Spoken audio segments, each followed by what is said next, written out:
안녕하세요. 반값보험료 만들기입니다.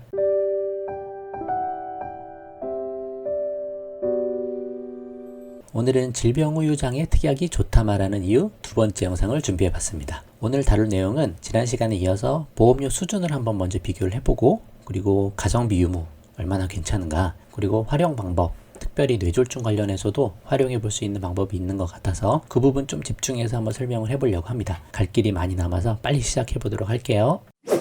질병후유장애 보험료 수준을 한번 비교를 해봤습니다. 좌측에 보시면 연령을 기입을 했고요. 29세 남성, 그리고 40세 여성 남성, 55세 여성 기준으로 한번 보험료를 비교를 해봤습니다. 먼저 이 세 가지는 납입하고 만기를 30년 납 80세 만기로 했고요. 가입 금액을 3천만원 기준으로 뽑아봤는데 M사, L사, N사 기준으로 보험료를 한번 뽑아봤고, 한번 보시면 상당히 저렴한 수준입니다. 4,000원에서부터 뭐 6,000원 수준, 조금 비싼 데는 한 8,000원 정도 나오긴 하는데 회사별로 좀 금액이 다르고, 이 정도면 40세까지도 6,000원대에서 다 가입이 가능하겠다. 29세 남성의 경우에 N사 같은 경우는 좀 더 가입이 돼서 5,000원을 넣는다 쳐도 7,695원 정도가 나와서 그렇게 보험료가 비싸지 않다. 한 6,000원 정도라고 보면 같은 금액의 암진단비, 3천만원 진단비를 준비할 때 보험료 차이랑 비교를 해보면 암진단비보다 많이 싸요. 3,000원, 4,000원인데 15,000원이니까 뭐 3배가 좀 넘게 차이가 나고, 그만큼 암 진단비보다도 많이 저렴하고, 다른 나이대도 마찬가지입니다. 55세 여성 같은 경우는 제가 30년 납을 해버리면 85세까지 납입을 해야 되니까 좀 부담스러울 수 있어서 그때 20년 납을 말씀드렸고, 80세 만기로만 했을 때 가입 금액이 3천이 안 되고 2천만원까지만 가입이 됐었어요. 그래서 그 기준으로 보험료를 뽑아보니 9천원 정도, 조금 비싼 데는 H사에서는 13,000원 정도, 9,000원, 만원 밑으로도 가입이 가능하더라. 이 정도 보험료면 사실 크게 부담이 되는 수준은 아닐 수 있기 때문에 여유가 되고 형편이 되면 넣어도 괜찮겠다. 예를 들어 한 6,000원이라고 볼게요. 30대, 40대 이렇게 봤을 때. 그럼 6,000원 곱하기 12개월에서 총 30년 납 우리가 한다고 하면 총 납입하는 보험료가 약 200만원 조금 넘습니다. 그래서 200만원 정도 낸다고 치고, 지난 시간에 설명했듯이 인공관절을 만약에 한 개만 삽입을 한다, 무릎에, 그랬을 경우에 우리가 3천만원 가입했을 때 20% 지급을 받게 되니까 그러면 600만원이 지급이 되잖아요. 이렇게만 봐도 무조건 이득이죠. 화폐가치 하락을 생각해서 300으로 떨어진다 쳐도 그래도 이득이고, 만약에 두 개 하면 무조건 이득이고, 그러니까 이것뿐만이 아니라 다른 부위도 많이 있으니까 다른 부위도 받을 수 있겠지만, 못해도 만약에 이거 하나만 하게 된다, 그런 상황이 발생한다, 그래도 본전을 넘기고도 남는다. 그래서 가성비가 나쁘지 않다라는 거죠. 그렇다고 한 번 지급받고 끝나는 것도 아니고, 또 다른 신체 부위 계속 중복으로 보장을 받을 수 있는 상황이기 때문에 가성비 정말 괜찮다. 그런 측면으로 충분히 생각해 볼 수 있는 보험료라고 생각을 합니다. 그러면 이번에는 회사별로 보험료 수준을 한번 볼게요. 40세 여성 주부 기준으로 3천만원을 가입을 할 때 30년 납 80세 만기로 하신다고 하면 여러가지 보험사 상품이 있는데 이 정도로 뽑혀서 나옵니다. 가장 저렴한 게 5,880원이 나왔고, 좀 비싼 데가 14,190원 정도가 나왔네요. 그래서 보험회사별로 금액이 다 다르고 회사별로 천차만별이다. 그래서 제가 말씀드리는 게, 보험설계사 여러분을 컨택을 해보셔서 여러 회사 상품을 받아보시고 가장 저렴한 거 고르는 게 유리하다. 물론 이 특약 보험료 하나만 가지고 선택할 수는 없겠죠. 3대 질병진단비 보험 넣으실 때 같이 가입을 하시는 거니까 전체적인 보험료를 비교해서 가입하셔야 되는 게 맞지만, 일단은 여러 가지를 비교해야 된다. 꼭 그렇게 기억하시면 좋겠고, 연령별로 보험료 수준을 보시면 35세 남성 사무직 기준으로 3천만원 가입한다고 할 때 20년 납으로 뽑아보면 80세 만기하면 7천원, 90세 만기하면 18,000원, 100세 만기하면 42,000원까지 올라갑니다. 그래서 80세 만기만 했을 때는 가성비가 아주 괜찮은데, 90세 만기로 넘어가면 2.5배 올라가고, 100세 만기 가면 6배까지 올라가는 경우도 있을 수가 있다. 그래서 이렇게 가면 가성비가 좀 떨어지죠. 물론 보장이 더 많겠지만, 제가 늘 말씀드리는 게 80세 만기로 다 보험은 끝내자라고 말씀드리잖아요. 실비 하나는 100세 만기로 끌고 가고, 나머지 3대 질병 진단비 이런 후유장애 특약들 80세 만기로 하자. 지금 2018년 기준 기대 여명은 82.7세다. 그리고 이거 관련해서는 다른 영상도 만들어 드린 게 있으니까 그것도 한번 참조를 해보세요.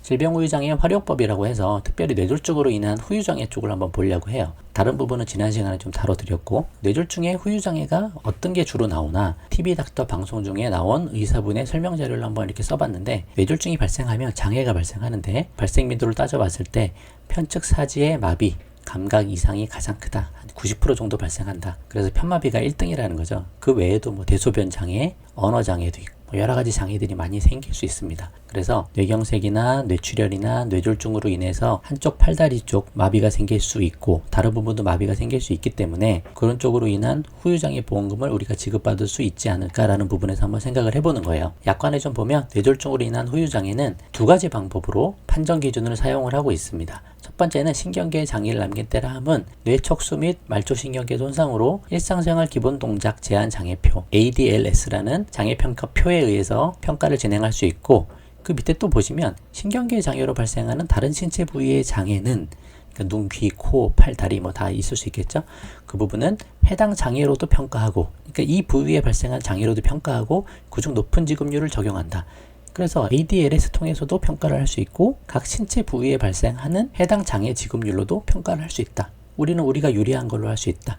근데 보험회사에서는 주로 ADLS 쪽으로 장애 진단서를 받아오라고 하시죠. 이게 분명히 더 적게 나올 가능성이 큽니다. 그게 뭐냐 잠깐 보시면 ADLS 장애 평가표 해서 총 5가지가 있는데, 이걸 나중에 시간 되실 때 한번 자세히 보시면 이동 동작 같은 경우 지급률 40%를 받으려면 다른 사람의 계속적인 도움이 없이는 방 밖을 나올 수 없는 상태고, 침대에서 휠체어로 옮기기를 포함해서 휠체어 이동 시 다른 사람의 계속적인 도움이 필요한 상태, 상당히 심각한 상태죠. 계속 누워 있어야 되는 거예요. 방 밖으로 나올 수 없는 상황이에요, 혼자서는. 그런 아주 심각한 상황이 발생을 해야 장애 지급률이 좀 높게 나올 수 있는 부분이 ADLS 장애평가표로 판단될 수 있는 장애 판정이고, 해당 장애로도 평가 가능하다 그랬죠. 그러면 우리가 한쪽 편마비가 오게 되면 팔, 다리, 그리고 손가락, 발가락 총 4개 부위가 다 영향을 받을 수 있지 않습니까? 물론 씹고 말하는 기능, 눈의 기능, 청력 기능 다 영향을 받을 수 있겠죠. 근데 이쪽 부위를 먼저 좀 보는 거예요. 주로 각각의 부위에서 해당되는 장애가 발생하게 되면 그 장애 지급률만큼 장애 판정을 받고 보험금을 받을 수 있게 된다. 근데 많이 받을 수 있으면 좋겠지만 장애분류표가 또 개정이 됐어요. 2018년에. 그래서 팔의 관절 기능 쪽 장애 평가가 방식이 좀 바뀌었거든요. 기존에는 팔이 얼만큼 움직이는지, 정상 각도, 그리고 얼마까지 움직이나 그런 부분으로만 판단을 했었는데, 장애분류표가 개정되고 나서 추가된 내용이 있습니다. 관절 기능 장애를 표시할 경우 장애 부위의 장애 각도와 정상 부위의 측정치를 동시에 판단하여 장애 상태를 명확히 한다. 근데 단 관절 기능 장애가 신경 손상으로 인한 경우에는 운동 범위 측정이 아닌 근력 및 근전도 검사를 기준으로 평가한다. 그러니까 각도 계산으로 안 하고, 그래서 뇌졸중 같은 중추신경계 손상으로 인한 팔다리에 마비가 올 경우에 운동 범위 측정이 아니고 근력하고 근전도 검사를 기준으로 평가한다라고 되어 있잖아요. 이게 추가가 됐어요. 그 내용을 조금 더 살펴보면 관절 하나의 기능에 심한 장애를 남길 때, 뚜렷한 장애를 남길 때, 약간의 장애를 남길 때 모두 다 이런 내용이 포함되어 있습니다. 근전도 검사상 완전 손상 소견이 있으면서 도수 근력 검사에서 근력이 1등급인 경우, 있으면서니까 플러스 엔드죠. 전부 다 마찬가지예요. 그런 내용들이 포함되어 있는데 안타깝게도 그렇게 볼 수가 있습니다. 이거는 중추신경계 손상이거든요. 뇌하고 척수 쪽, 그쪽 신경계 쪽을 중추신경계라고 하고, 우리가 뇌졸중이니까 중추신경계 손상인데, 중추신경계 손상의 경우에는 근전도 검사를 했을 때는 검사 결과가 나쁘게 나오지 않을 수 있다. 그냥 좋게 나와버릴 수 있다는 거예요. 그래서 좀 기사를 찾아봤더니 신경 문제도 크게 중추신경계 질환 및 말초신경계 질환으로 나뉘며, 일반적으로 근전도 검사는 말초신경계 질환을 확인할 수 있다. 그러니까 중추신경계 질환을 확인하는 테스트가 아니고 말초신경계 질환을 확인할 수 있는 테스트일 수 있다. 그렇게 되어 있는 거예요. 그러면 사실 우리가 팔다리에 장애가 있어서 운동 각도로만 평가를 하면 좀 더 높은 장애 지급률을 받을 수 있는데, 하필 이렇게 또 장애분류표가 개정이 되면서 근전도 검사 결과가 있어야 되고 도수근력 검사 결과가 또 있어야 되고 그런 부분이 발생하다 보니까 심한 장애, 뚜렷한 장애, 약간의 장애 다 해당이 안 되는 건 아닌가, 그런 생각도 좀 드는 거죠. 그래서 사실 따지고 들어가고 세밀하게 보고 보면 볼수록 어떻게 보면 가입자한테 불리한 게 보험이다. 이것도 마찬가지다. 크게 다르지 않다. 그런 부분도 있을 수 있다라고 생각이 좀 됩니다. 물론 이 부분은 전문가 영역인 것 같아요. 좀 의학 쪽 지식이 있으신 분들, 그리고 손해사정사나 변호사분들, 그분들이 저보다 더 많이 아시고 실제 현업에서 어떻게 진행되는지 좀 더 많이 아실 테니까 제 의견을 좀 참조만 하시면 되는데, 이렇게 좀 안타까운 부분이 있다. 개정되면서 가입자한테 더 불리하기도 하다. 그런 느낌을 좀 가지게 됩니다. 근데 다행히 손가락, 발가락 부위에는 이 내용이 없어요. 각도로만 계산해도 되는 거예요. 그러면 손가락의 장애 한번 볼까요? 한 손에 5개 손가락 모두의 손가락뼈 일부를 잃었을 때, 또는 뚜렷한 장애를 남긴 때, 그러니까 손가락뼈 잃을 때는 볼 게 없고 뚜렷한 장애를 남겨서 손가락이 안 움직인다. 그때는 지급률이 30%가 되거든요. 근데 어떻게 측정하냐 보니까 손가락이 뚜렷한 장애를 남긴 때라 함은 첫째 손가락의 경우 중수지관절 또는 지관절의 굴신, 굽히고 펴기 운동 영역이 정상 운동 영역의 2분의 1 이하인 경우를 말하며, 그래서 아까 말했던 뭐 근전도 검사, 도수 근력 검사 그런 내용 없잖아요. 운동 영역 얼마나 기존 대비 덜 움직이나 손가락들이, 그런 걸로 판정해서 30%까지 받을 수 있으니까 손가락은 30% 그리고 발가락은 20%, 한 50%도 받을 수 있는 건 아닌가? 그 정도 생각까지 한번 해봅니다. 아까도 말씀드렸듯이 물론 이 부분은 전문가의 영역이라서 당연히 이제 손해사정사나 변호사분들, 의학 전문가들 쪽 의견이 훨씬 더 중요하세요. 근데 이런 부분이 좀 있다. 그래서 가족 중에 뇌졸중이나 뇌혈관 질환 쪽 질병이 있으셨고, 그리고 질병후유장애 특약이 보험에 가입이 되어 있다 라고 하면, 이런 부분들은 전문가의 도움을 받아서 장애진단서를 발급받으신 후에 그 다음에 보험회사에 지급 요청을 한번 해보셔도 되죠.